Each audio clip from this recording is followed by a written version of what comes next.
অভিনব কায়দায় তোয়ালের মাধ্যমে ইতালিতে পাচারের সময় প্রায় 6.5 কেজি কিটামিন মাদক জব্দ করেছে মাদকদ্রব্য নিয়ন্ত্রণ অধিদপ্তর। গ্রেপ্তার করা হয়েছে আন্তর্জাতিক মাদক পাচারকারী চক্রের হোতা সহ 2 জনকে।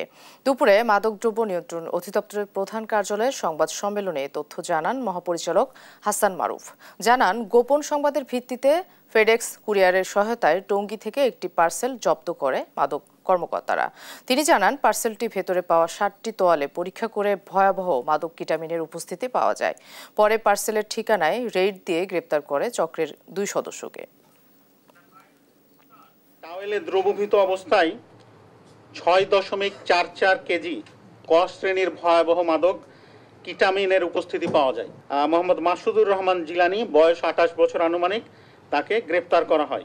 আটঘর বাজার এলাকায় একটি অভিযান পরিচালনা করে মোহাম্মদ আরিফুর রহমান খোকা নামে আরেকজন আসামিকে গ্রেপ্তার করে।